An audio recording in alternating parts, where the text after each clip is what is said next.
Okay, what are we doing this time? Gary, welcome to my VR zone. Ooh. Yeah. Yeah. I know that you're not really a believer because you physically get ill when you try it. Yep. What a wuss. You have given me shit for liking to do stuff in VR that I can do in my real dang life. That's true. Like, yard work simulator. Yeah. But, I think you really gave me some shit when I brought up the power wash simulator, that I preferred the VR version of that. So I want to see if I can get you to catch the bug. Okay. Yeah. Do you have a bug catching simulator? Is that what I'm gonna? No, that is kind of... That's actually very problematic. There are forums about that. I'm aware of that from something awful, and that's really a stimulator. bums me It's out. not a simulator. It's Jesus Christ. So just let me just bolt this to your head. Okay. Ow. You just use one of those like air wrench sounds, like from like a pit crew. All right. Okay. I have analyzed your time spent doing a bunch of stuff, and I'm going to present to you what the system believes will be the best simulator for you based on the things you do in your real life. Okay. I like All it. right. Sleep simulator, rest simulator, attempting to shit simulator. Like, not doing any of those things well simulator. Yeah. All right. So let me just beep, boop, boop, boop, boop, boop, boop. And there we go. What do you see? Okay. What do you see around you? I see a computer and a microphone. Okay.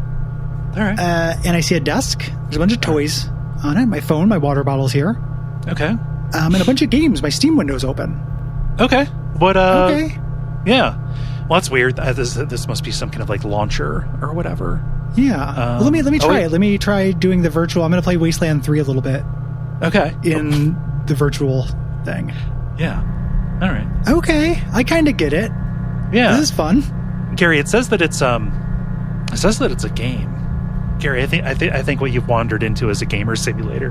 Give me a gamer simulator. And I am some kind of demiurge. I have trapped you in a false reality. Yeah, I do not know that I'm...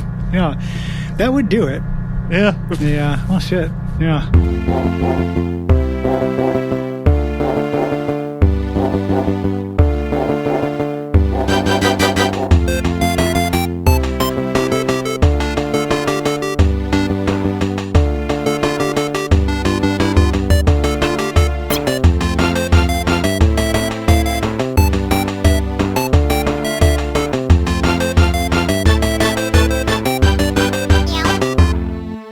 My name is Gary Butterfield, he, him.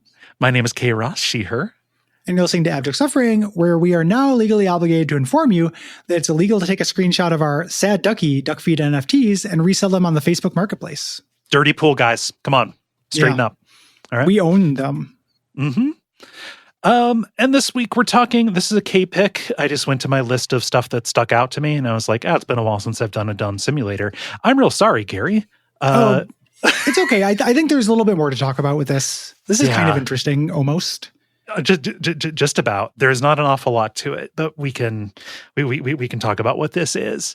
Gamer Simulator. This was put into the suggestion machine by Sybil, and I think Sybil gave us, like, at least gave me gift copies of this.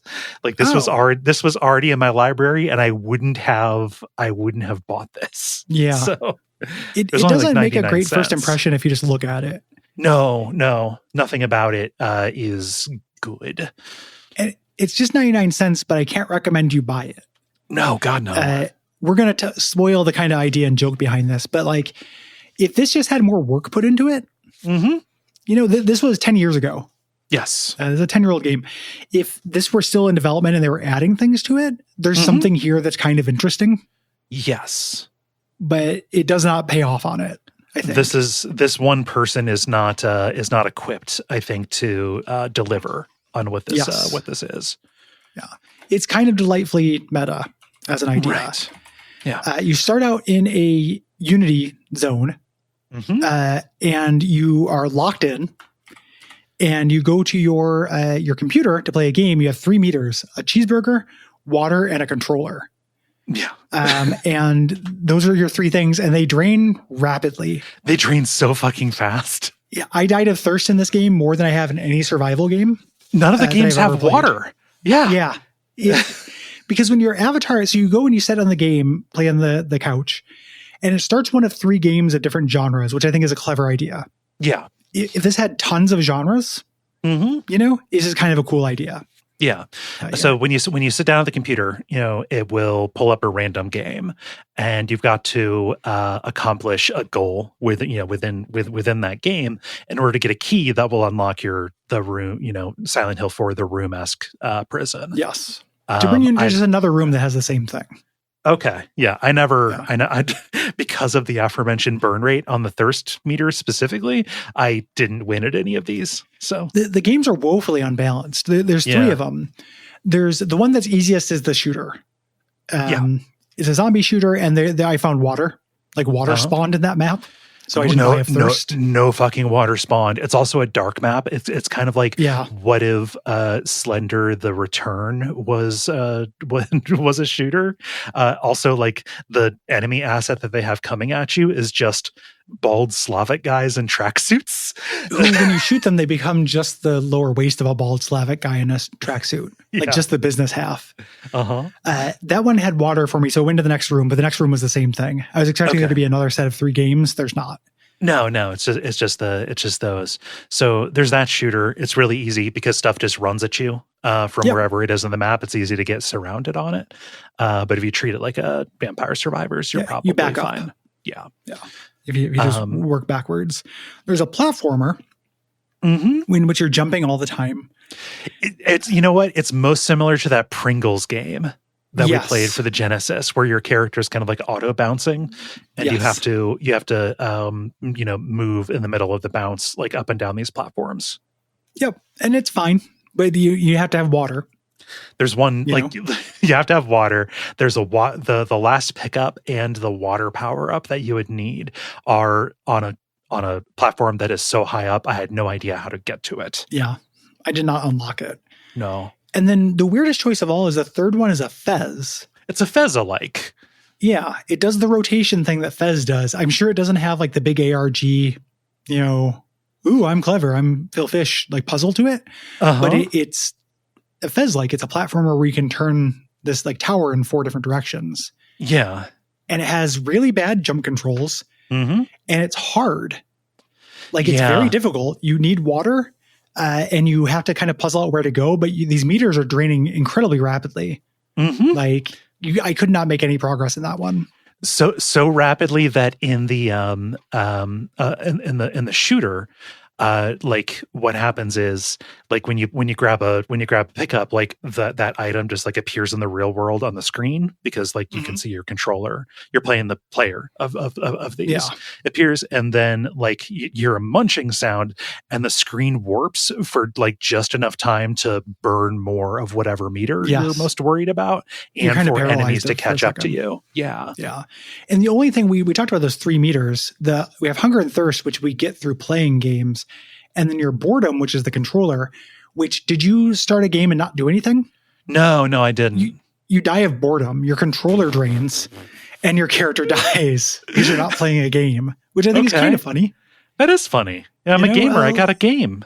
Yeah, there's something to this. You're locked in the room. The door to leave says like this way to freedom. Or something like that. Like there's something there, kind of. Yeah, I like the idea of like a geas or a hex. That's like, oh, you like survival games, do you? Well, now it's tied to your real life. TikTok. Yeah. Finding water in the game is the only way you get water in real life. Is crazy because a lot of games don't have water. Certainly not potable water. For a lot of games, you die when you go in the water. Yeah, you die from drinking it as well. Like you need to get a life straw, and like Mario does not have a life straw. No, they don't have the technology. No, not in the Mushroom Kingdom. They don't fucking need it. He doesn't have to hydrate. So like there's something here, but it would need a lot more. Yeah. Be like tuned a little differently. None of the mini games are fun. Like if these were fun, I think there's something to this. Yeah. Somebody could take this skeleton and do something cool with it. Like what you're kind of proposing is a like horror ish slash existential ish like arcade paradise, or like you get a little bit of that in the coin game, right? Where Yes. like, you've got these meters that are going down and you have to go and play these ticket games in order to be able to afford junk food. Yeah. But it's way more atmospheric and the games are fun. Mm-hmm. There's nothing online about this, unsurprisingly. Well, in the Steam forums, Hat8, when this came out, says, is this game a sexist game? Is it going to be having achievements? And the title for that is this game sexist? Also achievements is the title for that post, which I think is very funny. Yeah. I don't know. Wow, that made it through Greenlight? Who am I kidding? Of course it made it through Greenlight, because why not? Yeah. It's 2015, like a year where it was really good to bag on Greenlight. Yeah. That's what we were doing. Mm-hmm. You know? Greenlight was just a way for, before you just bought your way onto the Steam store, you had to like pass ostensibly like a hurdle. Yeah, like you had to put it up and get enough people like wish listing it in order to get a Steam page, I guess. And then Valve realized, oh, we can just sell everything. Like we don't need to, there doesn't need to be a barrier to entry here. If you scroll down on there's also all these like windows into 2015. Somebody says this is Sarkeesian approved. The anti-Gamergate cloud probably worked together really hard to come up with this gem. Good show. And are they seriously talking about the Idle Thumbs cabal? Yeah, they're saying this is an SJW game, which is nothing about like, this. Yeah, I'm as attuned as anybody. There's no content in it. No, like there's nothing. It can't be saying something political because it can't be saying. Yeah, and it's certainly not saying anything about the Gamergate conflict. He's talking about that like a Desert Storm, like, the conflict. But it's certainly not saying anything about that. It's crazy. It's a non sequitur. Will this game teach me how video games teach us, how video game developers teach us how to objectify women? In other words, will I learn how I learned to hate women? I don't know, Jumper 7. Somebody got mad at this because they assumed somebody was making a gaming simulator to make fun of gamers, which is the most defensive thing I've ever seen. Yeah. Like that is so open nerve behavior. You know what it is? Like it was actually kind of concurrent with this. Netflix put out a series of which I know nothing. It was a comedy series called Dear White People. Okay. Yeah. And apparently I remember that. It's just a sitcom starring Black people and is not even like primarily about racism. But like everybody, without even seeing a single frame, just reacted to the title and made up a show about like all of the standard just white grievance people. Reverse racism. Yeah, like the Reverse Flash. Yeah, so like just talking about gamers, but gamers are going to rule the world. Don't you know that? Yeah. Well, you don't fuck with them. They, they don't need to have sex because Dark Souls fucks them every day. You shouldn't mess with them because the thing you know about them is that they try and try and try, no matter how hard they have to grind. They've lived in stick-to-itiveness. They've lived entire lifetimes and worlds more fantastic than you could conceive of. Yeah, they played Oblivion. Is that something to be respected? Like, it's real bleak. Yeah. Like, and I hate you. Life is bad now and the world is bad. Mm-hmm. I am encouraged when I see a sign that we have made at least a little bit of progress. Mm-hmm. Hear me out. I'm not saying that like these people don't exist now. Right. But the discourses we're on now are annoying, and there are a lot of harmful discourses. Backed up by a lot of actual harassment, right? Yeah, of course. But we're not doing this now. Yeah. Like this specific thing with the Anita Sarkeesian, like gamer persecuted thing has gone to the back burner. Like people understand that Grums is a joke. Yes. That's good. Mm-hmm. I'll take that W. Like you made a little bit of progress there.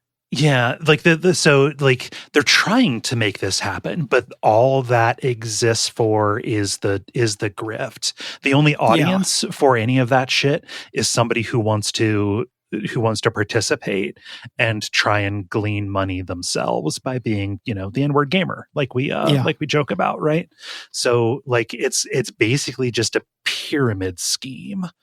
Yeah. Yeah. It's less in mainstream. Like it's not breaking through as much. Yeah. You know, it's kind of cordoned itself off. Not saying it's not harmful or not that it should not be eliminated from our culture. Yeah. But it's just not as big as it was in 2015 because 2015 was crazy.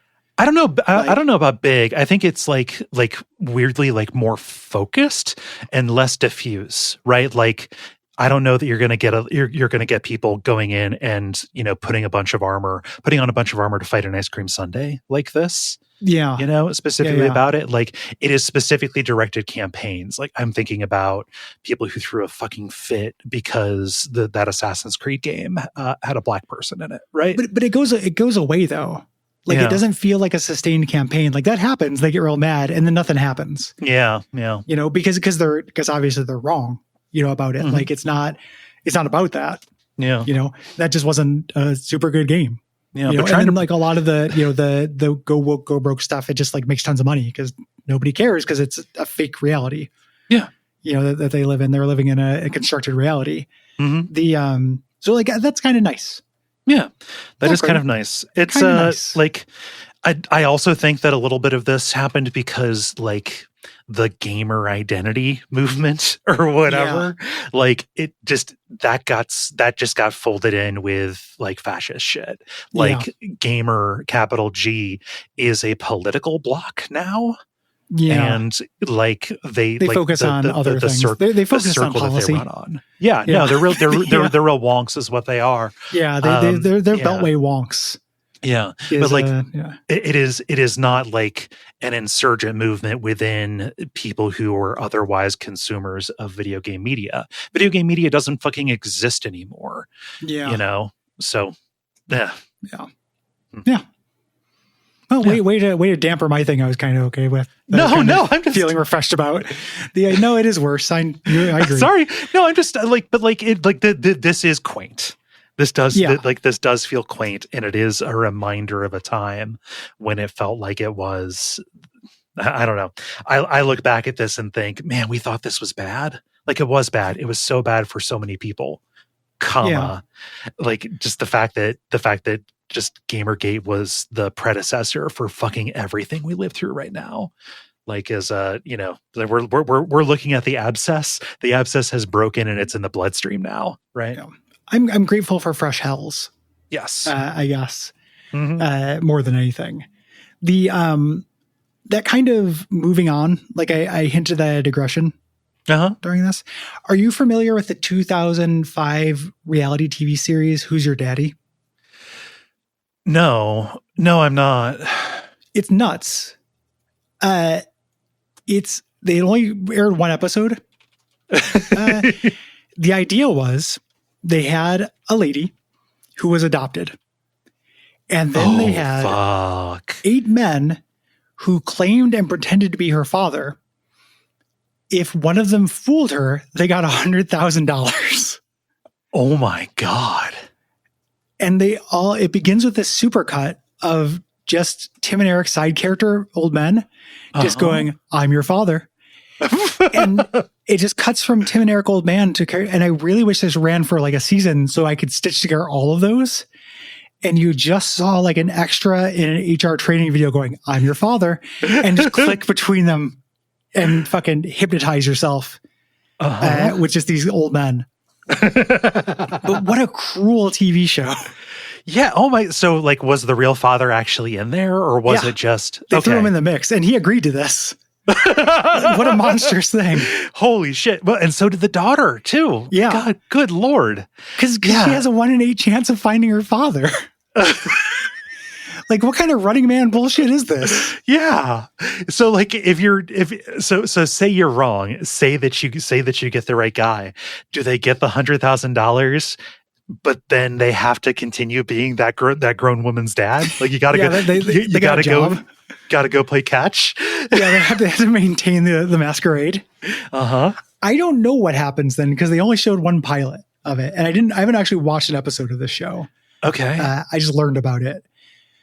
It's one of the cruelest reality TV show things I've heard of for a while. No, that's wow. That was shelved after the first episode. First episode. They produced 6 and did not air the rest. Yay. Yeah. Yeah. finished eventually fourth in aired on the Fox Reality Channel.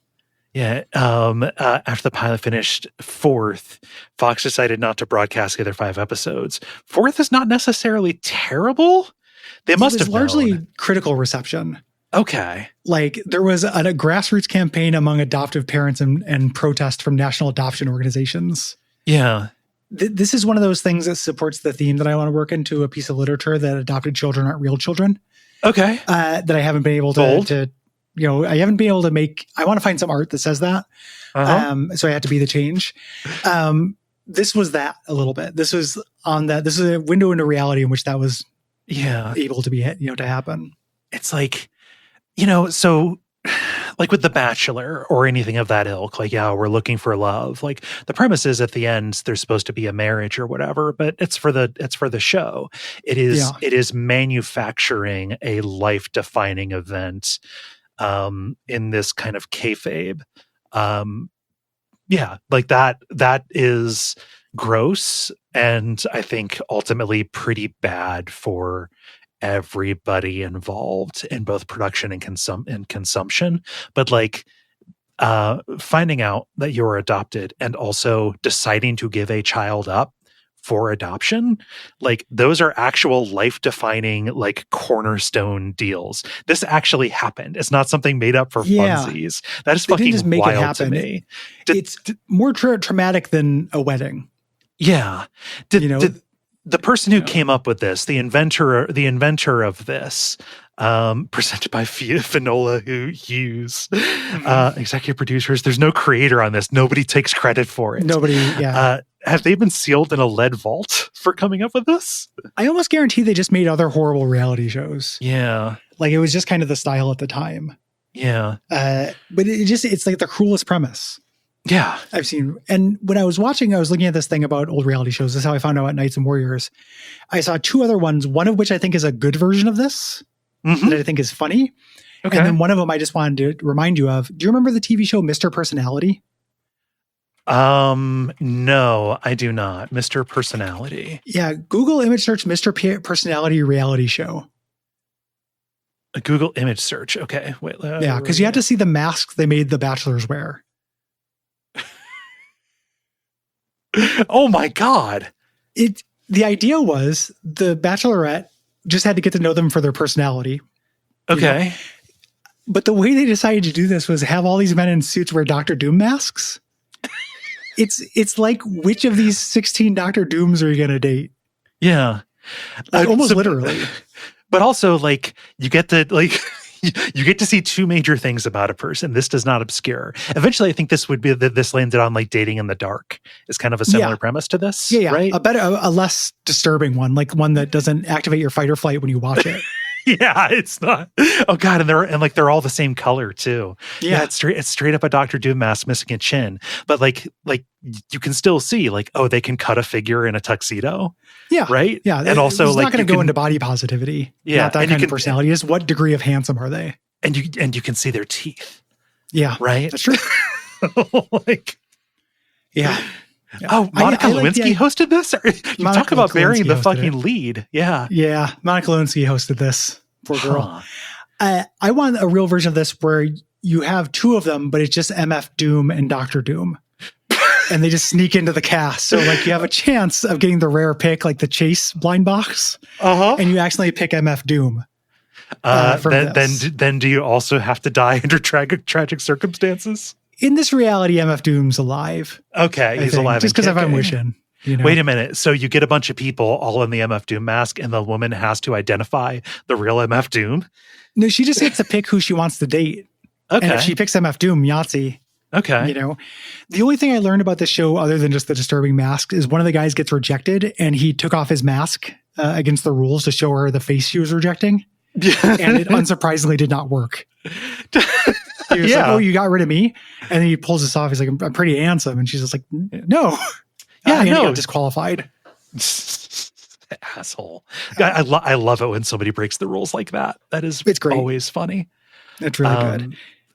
Whenever I think of out of pocket reality shows, I always think of The Chamber. Are you aware of The Chamber? No, tell me Gary? about The Chamber. Okay. The chamber was it also had six. Also had 6 episodes. Only 3 of the 6 episodes were aired. The idea is contestants, always one, always one male and one female.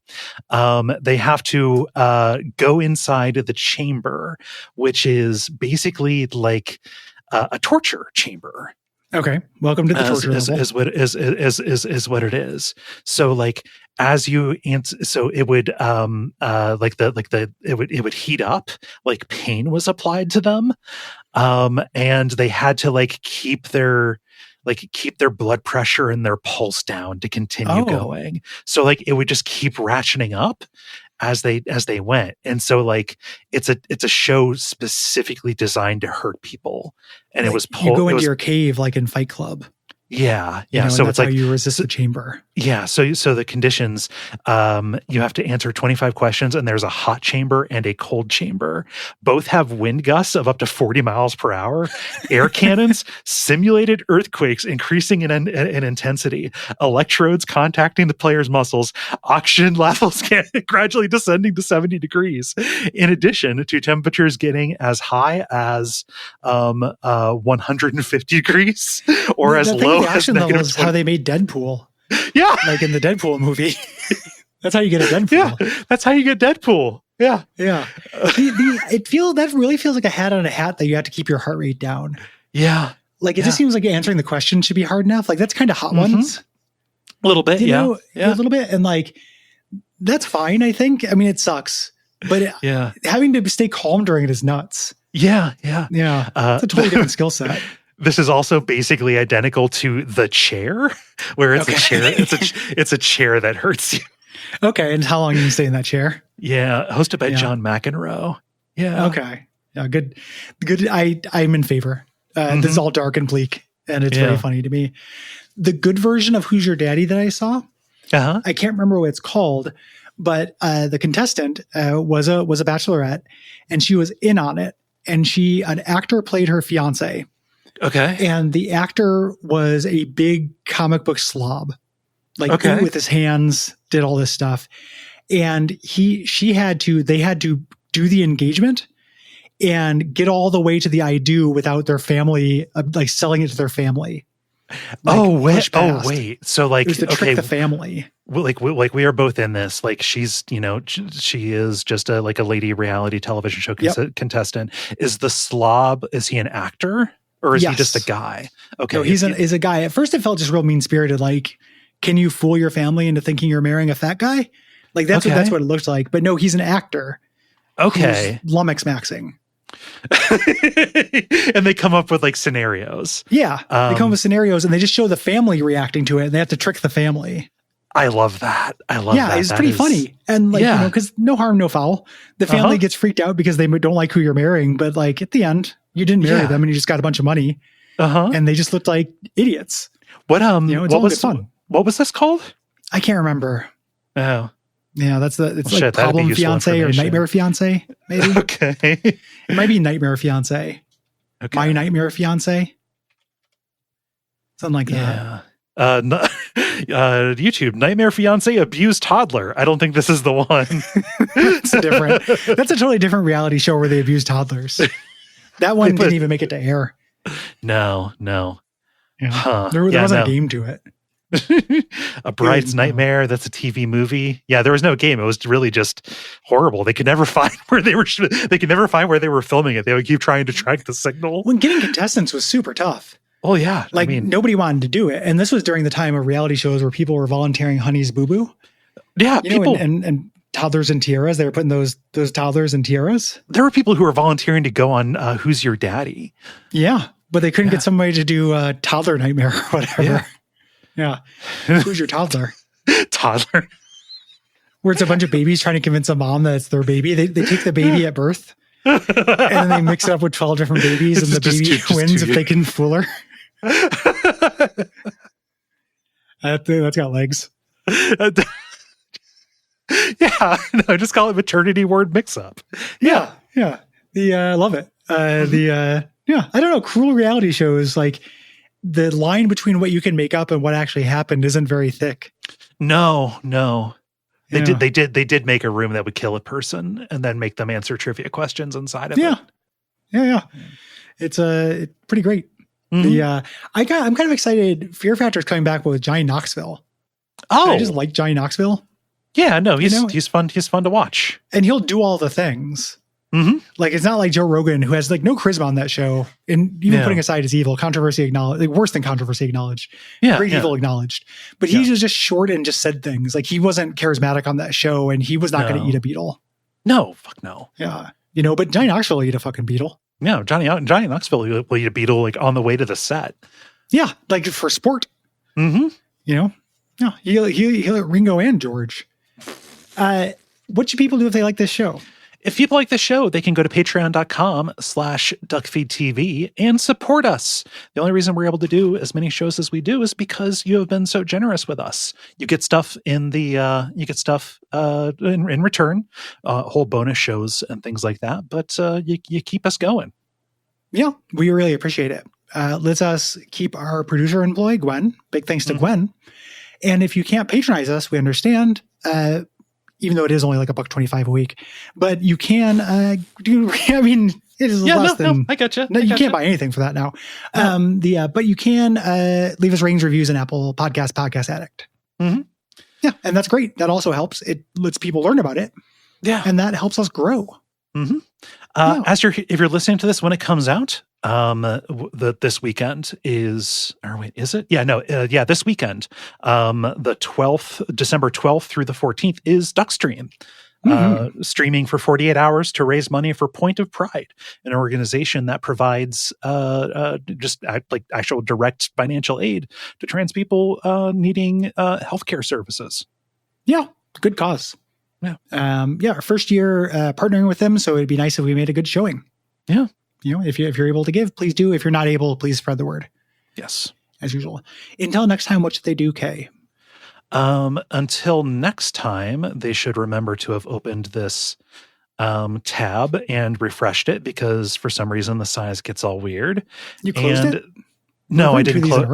No, I didn't close it. I just had more tabs open, and I was not back to it.